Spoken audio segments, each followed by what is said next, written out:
Hey you guys, welcome back to Gun Shorts. This week I'm looking at the 725 Grade 5 Sporter. Now, as you're aware, I've already looked at the 725 twice. I hated the Mark II and I love the Pro Sport. So the 725 Grade 5 Sporter, which is a very, very pretty gun, what do I think of this? I'm not going to dwell on the sort of commonality features that the model lineup shares. Obviously you get the Invector DS chokes, you get the mechanical trigger. I'm really going to talk about this particular gun and what sets it apart from the others. We'll start with the obvious thing, which is of course the quality of the engraving and the wood. Really very, very pretty. Took this gun out of the club and it immediately attracted attention. It was straight away people were like, ooh, what's that? And everybody came over and had a look and wanted to feel, and definitely this thing attracted a lot of attention. The wood is beautifully figured. You get the inset silver plate for initials in the bottom of the stock. It's very, very nicely put together. The engraving, this sort of deep, beautiful scroll work that you get in the action fences and up onto these bluing area in the barrel here, it's absolutely gorgeous. I mean, it really is very, very pretty. I can't stress that enough. The detail is fab. The wood itself is lovely. Finish, okay. It's a little heavily oiled for me. You do get these nice teardrops. The palm swell is fantastic. It's very well shaped.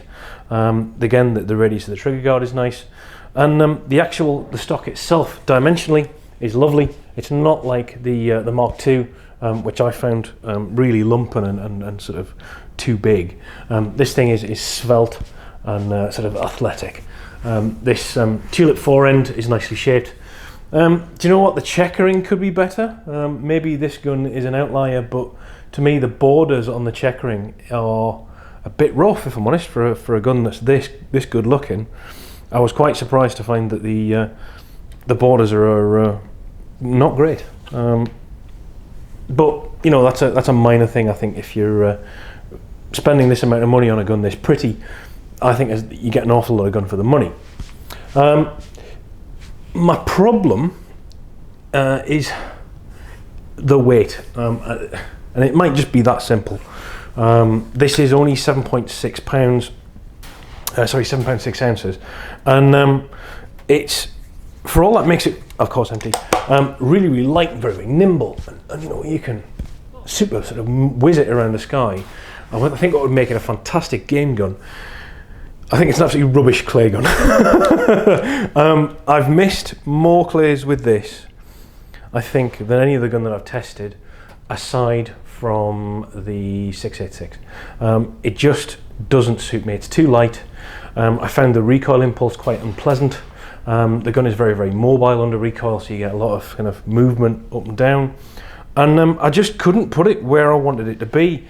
For the near stuff, sort of near fast-moving clays, fab. Anything at a distance, any sort of edge-on sort of screamers at a decent distance, I just couldn't get it online. I just couldn't drive the gun in a line, and I was missing the clays that I would normally hit. Does that make it a bad gun? Do you know what? No.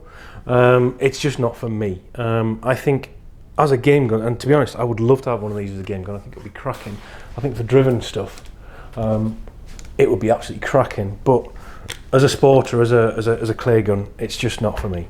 Other than that, it's as I said, rarely I've had a gun that's drawn as much attention in terms of being very, very pretty. And I think for the money, as I said, there's a lot there. But would I pick one up for clays? No. That's about it really for the 725 for this week. As usual, please subscribe, take a look at the rest of the videos in the lineup, and of course go check out the Bywell channel and of course their website. Thanks for tuning in. Cheers guys.